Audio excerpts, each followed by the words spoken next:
2022년 3월 16일 큐티 말씀입니다. 창세기 25장 1절로 18절입니다. 아브라함이 후처를 맞이하였으니 그의 이름은 그두라라. 그가 시므란과 욕산과 무단과 미디안과 이스박과 수아를 낳고, 욕산은 스바와 드단을 낳았으며 드단의 자손은 아수르 족속과 르두시 족속과 르움미 족속이며, 미디안의 아들은 에바와 에벨과 한옥과 아비다와 엘다아이니 다 그두라의 자손이었더라.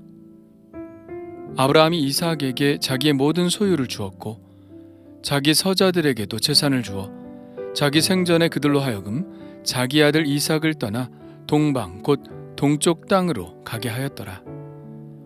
아브라함의 향년이 175세라.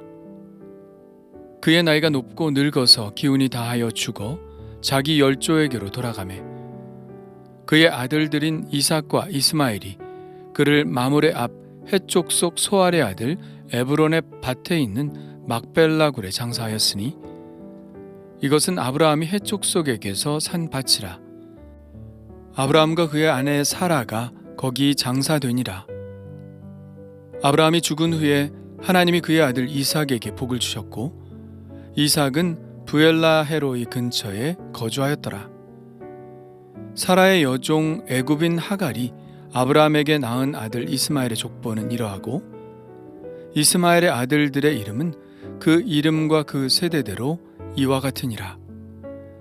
이스마엘의 장자는 느바요시요, 그 다음은 게달과 앗부엘과 밉삼과 미스마와 두마와 마사와 하닷과 데마와 여돌과 나비스와 게드마니.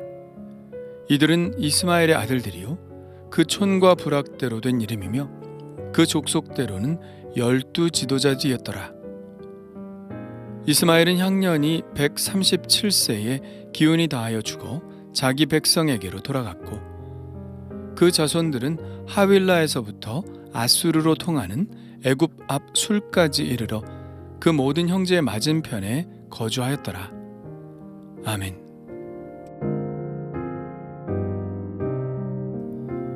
오늘 말씀은 아브라함 기타라고 붙이면 될 것 같습니다. 아브라함의 삶의 에필로그라고 할까요? 그 이야기는 그리 중요한 이야기는 아니라는 거죠.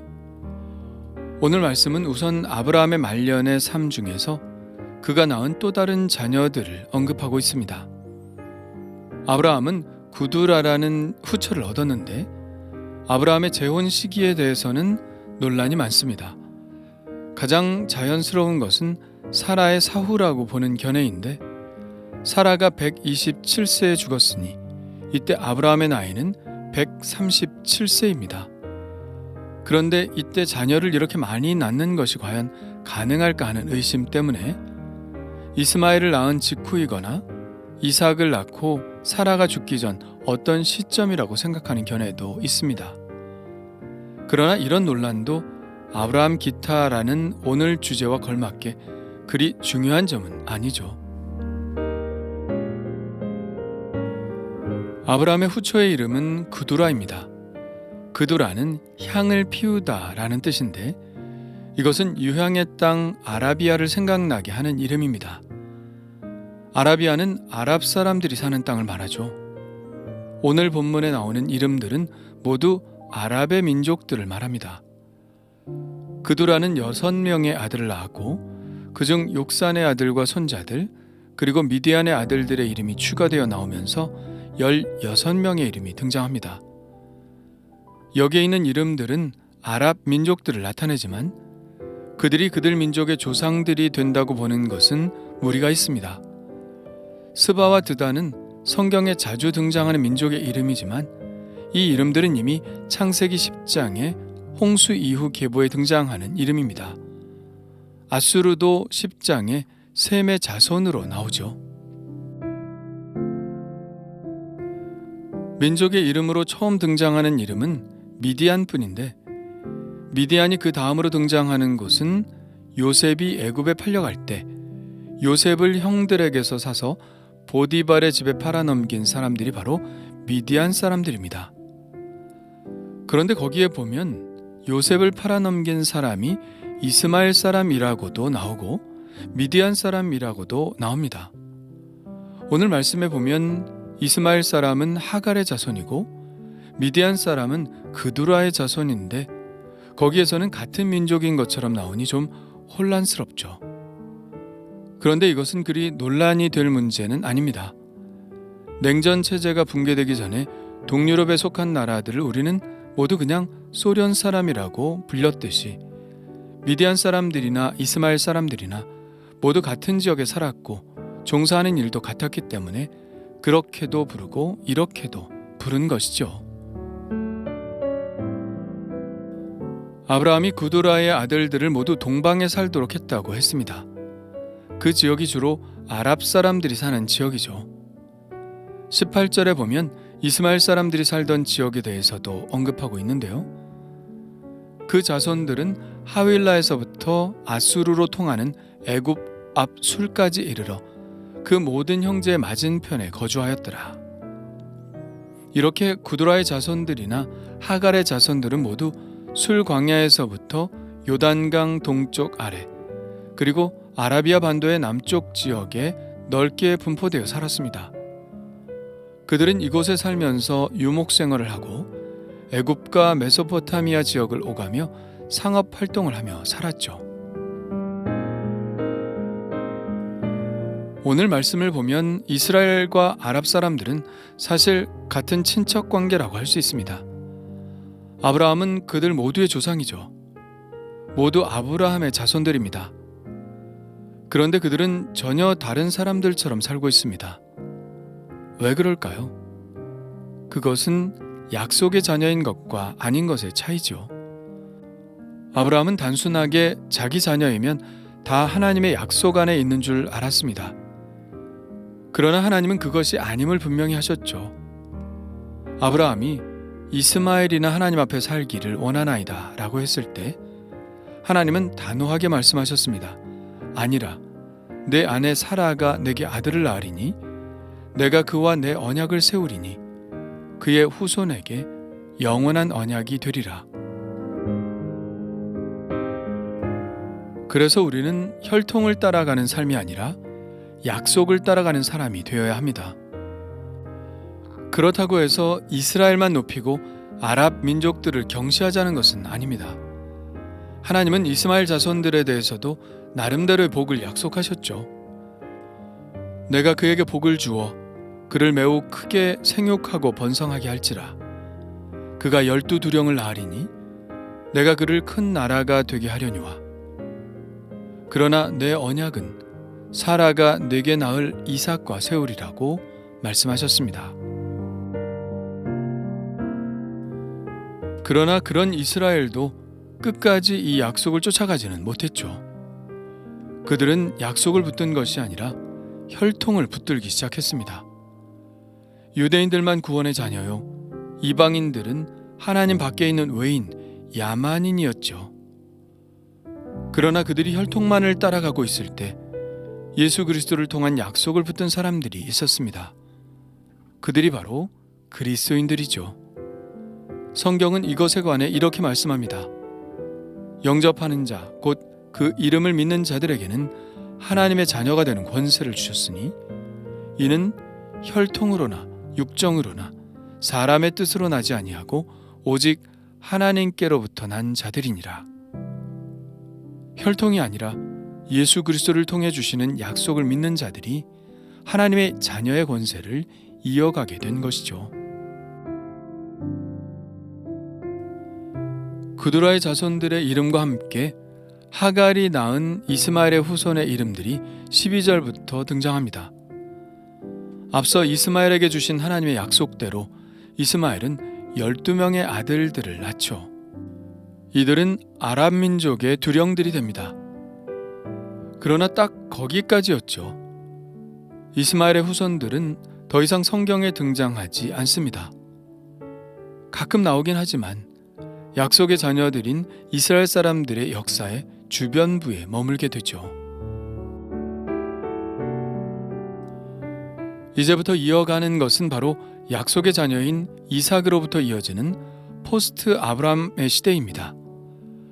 구두라도 이스마엘도 많은 자녀들을 낳았지만 더 이상 의미 있는 이야기들을 이어가지 못하죠. 그러나 이삭은 2명의 아들을 낳았고 그중 1명도 약속의 자녀의 명단에서는 탈락되지만 그 1명 야곱에 의해 하나님의 구원의 계획은 계속 이어지게 되죠. 오늘 성경은 아브라함의 마지막을 매우 간단히 기록하고 있습니다.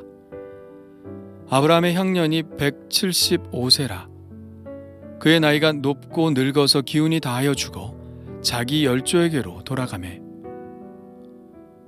이삭이나 야곱처럼 무게 있는 축복의 말도 없습니다.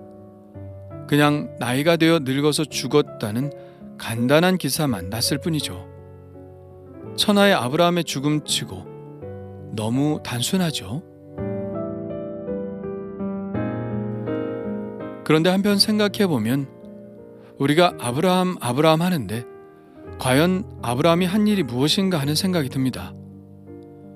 좀 과장해서 간단하게 말하면 그냥 이삭이라는 아들을 낳은 것밖에는 다른 업적을 찾아볼 수가 없습니다. 한 나라를 이룬 것도 아니고 무슨 큰 발명을 해서 인류에게 기여한 것도 아니고 전도를 많이 해서 사람들로 하여금 하나님께로 돌아오도록 한 것도 아닙니다. 그는 그저 이 땅에 살다가 간 것뿐이죠.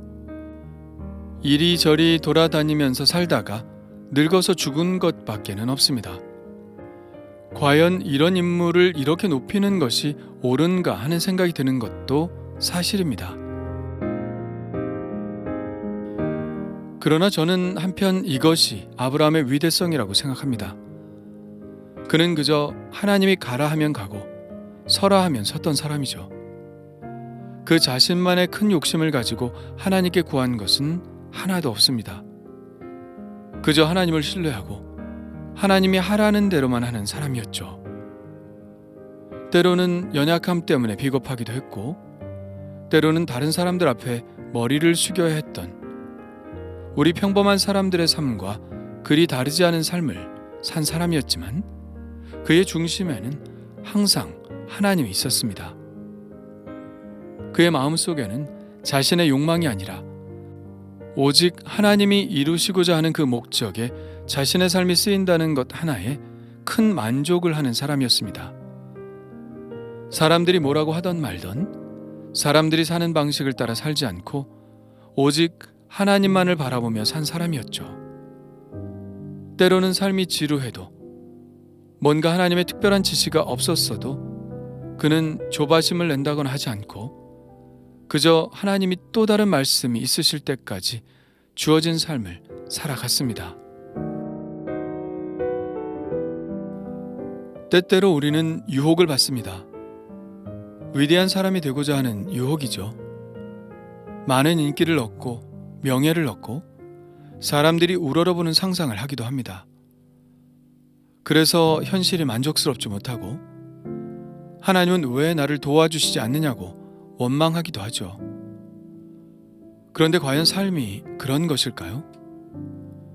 어떤 삶을 살면 만족이 있을까요? 과연 가장 높은 데 올라가면 그곳에는 뭔가 특별한 게 있을까요? 아브라함과 같은 나그네의 삶, 그저 이 땅에 발붙이고 살면서 그저 평범하게 살아가면서도 하나님의 음성을 듣고 그 음성에 따라 움직이는 삶, 그것이 우리가 사는 인생이 아닐까요? 이렇게 사나 저렇게 사나 우리가 모두 어떤 종말을 맞게 될지 오늘 아브라함은 우리에게 단순하게 보여주고 있습니다. 나이가 들겠죠. 늙어서 기운이 다하여 죽는 것입니다. 이게 우리의 모습입니다. 그러니 어떤 삶을 살아야 할까요? 어떤 삶을 살아야 후회하지 않을까요? 그저 평범하게 나에게 주어진 삶을 감당하면서 하나님과 교제하며 살아가는 것, 그것이 진짜 인생 아닐까요?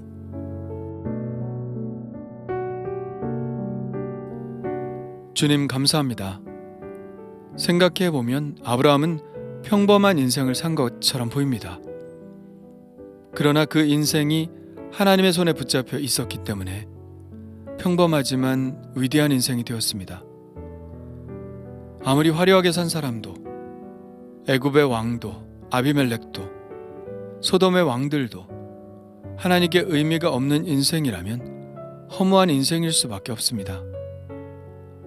하나님께서 저의 인생을 특별하게 이끄실지, 평범하게 이끄실지, 아니면 더 낮은 곳에 처하게 하실지 모르지만 그저 어느 곳에 있든지 하나님의 손에만 붙잡혀 살길 원합니다. 하나님의 위대하신 계획의 한 모퉁이, 아니 한 실오라기 같은 삶이라도 되기를 원합니다. 주님의 말씀에 순종하게 하여 주옵소서. 예수님의 이름으로 기도합니다. 아멘.